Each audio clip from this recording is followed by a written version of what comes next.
I think it's safe to say that all of us have driven in really bad traffic situations before, where everything's basically at a standstill, and man, is it frustrating. It seems like no one's getting where they need to go. What if I told you that your body's calorie burning metabolic systems can experience a similar type of gridlock, and that a deadly yet common combination of foods causes that gridlock? Let's talk about that. Hi, I'm Pierce Whitley, your integrative health practitioner, bringing you weekly inspiration to help you pull up your health issues by the root. As we cultivate balance in our bodies, our soil will become inhospitable to symptoms. Welcome to Vitally Balanced. So before we talk about that deadly food combination that causes the metabolic gridlock, we need to understand how our body's energy production works. And I promise this is worth your time, because when you know how your body works, you can work with your body rather than against it. And instead of diving into all the science behind it, I'm going to simplify it for you today so that you can know what you need to, what will actually help you in your day-to-day life. Because again, that's my mission, to make health practical and productive for people, that they'll actually feel like it really does benefit them, these healthy practices. So the body can burn different fuel sources. It can burn sugar that we get from carbohydrates. It can burn fatty acids and ketones from the fats that we eat, and it can even make amino acids into fuel as well that we get from protein. But the problem comes in when a lot of studies have researched this now, when we learn that we can't use all of these fuel sources at once. A study that was done in July 2009 found that our energy production system is like a system of roads, kind of like, an intersection. And when one lane of traffic is going, the other lane of traffic is blocked. And so when we're thinking about this in terms of our body's metabolism, we can think of one road like sugars and carbs and the fuel that we get from them, and the other road as fats. And if you're just listening to the audio version, you're just going to have to imagine this in your mind. But for the YouTube people, we've got our sugar road and our fat road. And so the problem comes in when we realize that a lot of our favorite treats, like cookies, cakes, pies, fudge, chocolate, etc., all relies on this same food combination. Basically, we're taking a ton of sugar and a ton of fat and just mushing it together. And that's what makes these treats taste so good, especially when you just add a little bit of salt into it. That perfect taste combination tastes really good to our tongues, to our taste buds. And so if you think about all these different foods, oh yeah, well, in cookies, I guess it's a lot of butter, it's a lot of flour, it's a lot of sugar. Cake's pretty much the same story. Go down the list. For chocolate, you're combining the cacao butter with sugar, and boom, it just tastes amazing. And I don't deny that at all. But they've all got lots of simple carbs, all have got lots of fats. And as a result, they're really addictive. And this gridlocks our metabolism, because we have a ton of sugar coming in and a ton of fat coming in, and our body can't process both of them at once. It's not going to do that very well. And I can link the study in the show notes as well. So if you're curious, definitely check that out. There's a lot of other literature on this besides just that one study. So feel free to look around. But this is all well studied. So what's the solution? Well, in the long term, for most people, they don't want to never eat these treats in their lives. But our mission should be to get to a place of metabolic flexibility. If we look back to our analogy of like sugar being one of the roads and fat being one of the roads, we can also think about our fuel burning systems like an engine. And you can't have an engine with gas and diesel in it at once. The two different engines run on two different fuel sources, and you can't really mix them. What metabolic flexibility is it's basically like our body has become really efficient at switching between these different fuel sources. And so you don't get that metabolic gridlock that you normally do. You're able to switch between these engines on the fly, kind of like a hybrid vehicle. You can switch between gas and electric. In order to get to this point of metabolic flexibility, it requires us to become pretty darn healthy. And of course, it's a continuum. You don't just hit a point and now you're suddenly metabolically flexible, but it's definitely a topic for another podcast about becoming more metabolically flexible. And that's more of a long-term goal, to be able to switch between these fuel sources very well, so that if at one time you go to a Christmas party, you want to have some of the fudge, the famous fudge that our family's making, the famous Whitley fudge, then absolutely you can have some, and it's not going to be a huge problem for your body. But how do we make it practical? What's the first step towards getting to that metabolic flexibility? And the answer is, first off, pretty straightforward and simple. It's simply to limit the amount of these bombs that we eat. It's to limit the amount of the giant amalgamations of fat and sugar.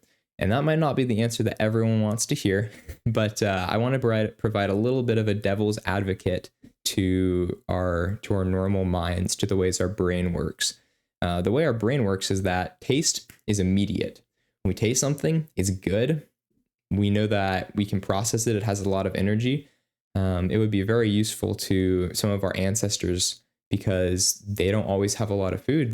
When they found food, they'd eat it and store that food in fat and some glycogen in our muscle and liver tissues.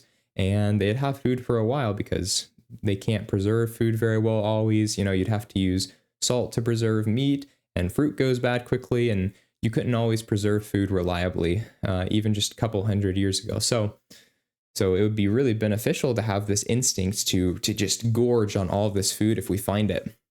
But in our modern day, like we talked about last episode, it doesn't serve us so well. And so taste is immediate, but there are two other parts to eating a food and the results that come as a result of it. The second part is the feeling you get after you eat. I think we've all eaten way too much of something. I know I definitely have before.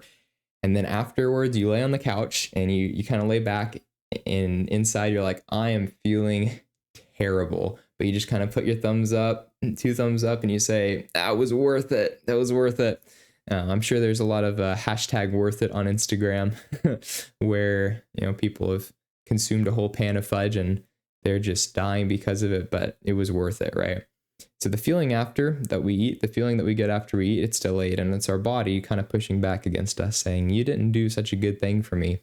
And it's really signaling the third part, which is the long-term health impacts that what we eat has on us. And we need to help bring these 3 sensations or these 3 stimulus into equal value: the taste, the feeling after we eat, and the long-term health effects.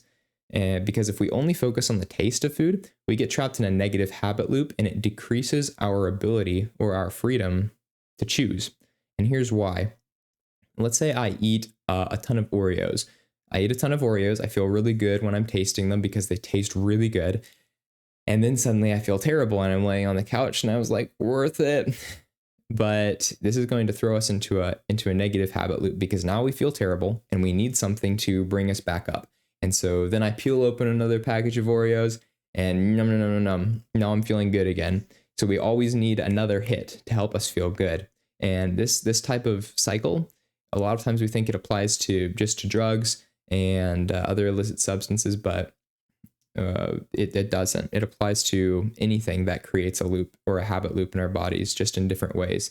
And so we feel great because we've tasted it. We feel worse because it's bad for our bodies. So we need another hit to get us back up there.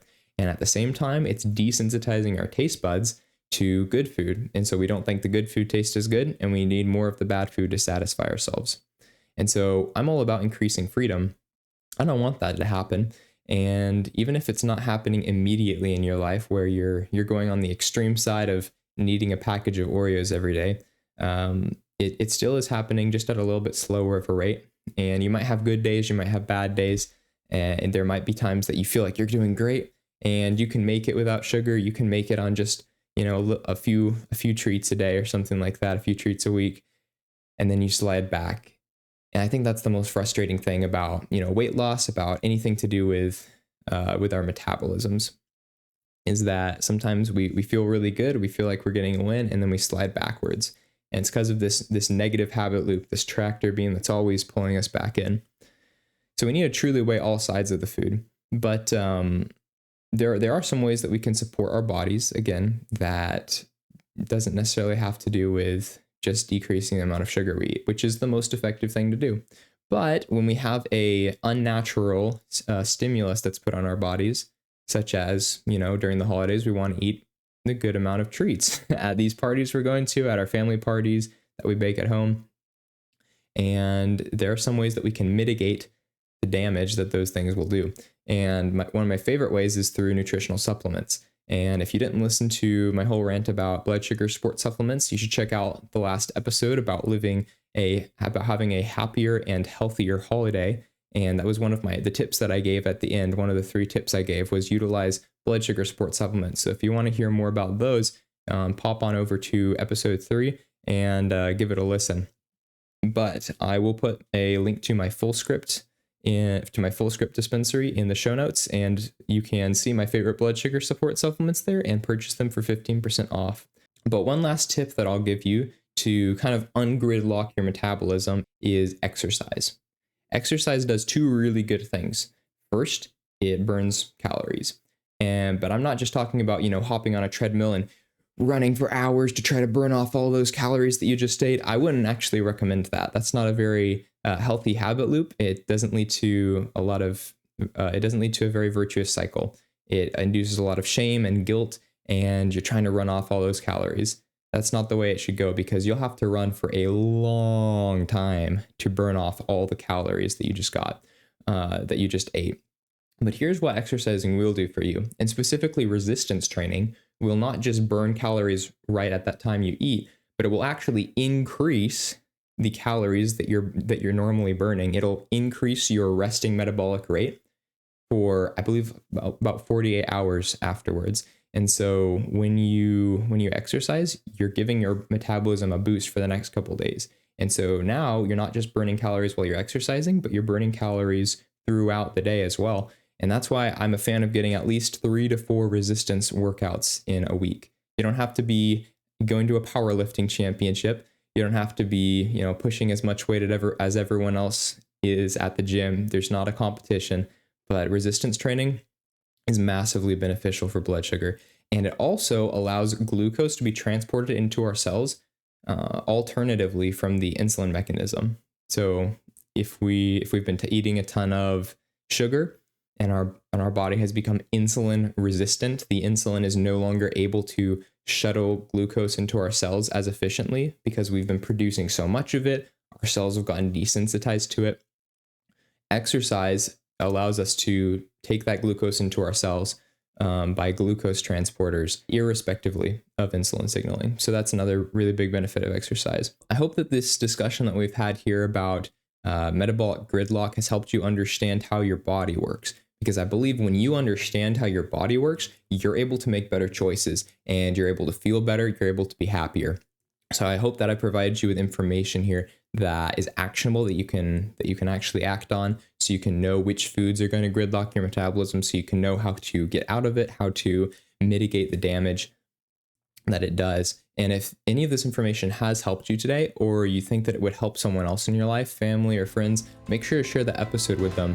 And as always, I'll see you all next Thursday. Have a great week.